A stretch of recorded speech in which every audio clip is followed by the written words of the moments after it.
Hello and welcome back. I'm Christine Corrado. With me right now is Jon Walsh, CEO at PopReach. Jon, great to meet you. How are you?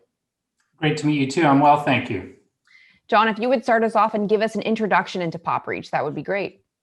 Sure. PopReach is a mobile-focused free-to-play game publisher.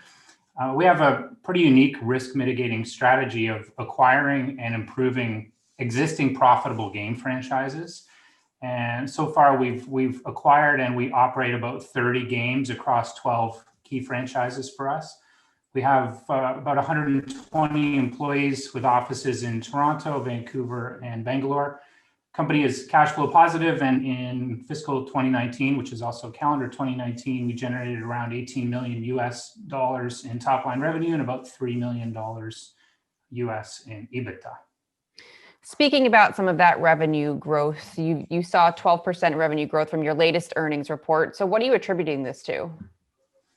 Well, certainly Q2 was the onset of the pandemic, and our Q2 results, just to outline, were about 4.9 million US in revenue and about 1.5 million in EBITDA. So we definitely saw a bump in both revenue and EBITDA during that quarter. I think that was pretty common across the games industry. Unfortunately, the pandemic hit and people were all sort of confined to their homes around the world. And to be honest, we were a little bit nervous about the impact in the short term because a lot of our games are mobile and they're not kind of stay-at-home games by nature, but we quickly realized that mobile games are played everywhere, including inside people's homes.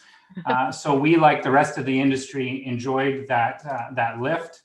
But we did see, after Q2, we did see things sort of stabilize. And I'm actually looking at some of the earnings from some of our very large competitors, and it seems like things have stabilized across the industry now. And we're back to normal, but I would say normal is still quite good, right? We're in a very high growth segment of a high growth market, being the gaming industry.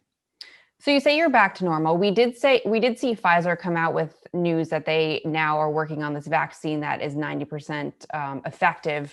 So are you concerned at all that if we do have a vaccine and we are able to, give these to the wider population, are you concerned that people will stop gaming and this will impact the company?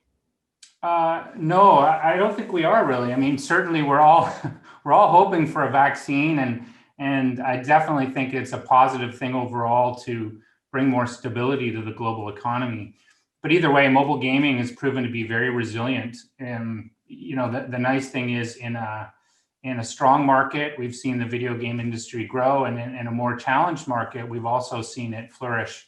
And so I think, and we have this rising trend just in general, more people playing games on their mobile devices. Your phone now is like, it's like having a console gaming system in your pocket. And so I think the overall trend is quite positive. And believe me, we, like everyone else, would be very happy for a vaccine and happy for everybody to get back to their normal lives. Whether they're playing our games in their living room or on the subway, that's okay with us. We'd rather have them on the subway, I think. That's true. I definitely play games on the subway. Right. Separately, investors should know that you have raised quite a significant amount of financing lately. What are you using that capital towards? Well, I mean, the good thing about our strategy is we buy these proven franchises, right? And I mean game franchises like the ones we operate, like Smurfs Village, War of Nations, Kitchen Scramble. These are proven, established games. And when we buy them, they have an existing audience, they have existing cash flows. And so we don't need capital to operate the business from a working capital perspective. So the cash that we're raising now is really kind of earmarked for acquisitions. We built a pretty strong pipeline of content that we plan to go out to buy, and that's what the money's for. Looking forward to following those potential announcements. You've also managed to list your shares on the OTCQX here in the US. Can you talk about the timing behind that? Sure, yeah. We're a pretty new public company. We listed on the TSX Venture Exchange here in Toronto in July. We added our OTC listing in October. And really the rationale behind that is the US is the largest market for our games. Actually, about 77% of our revenue comes from North America, but as you would imagine, dominated by the US.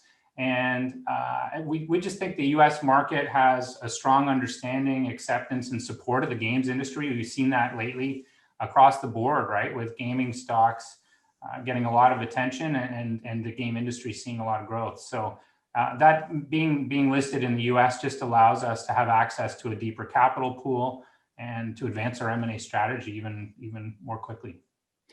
Well, looking forward to following your achievements. Jon, thanks so much for the time. Thank you for having me, Christine.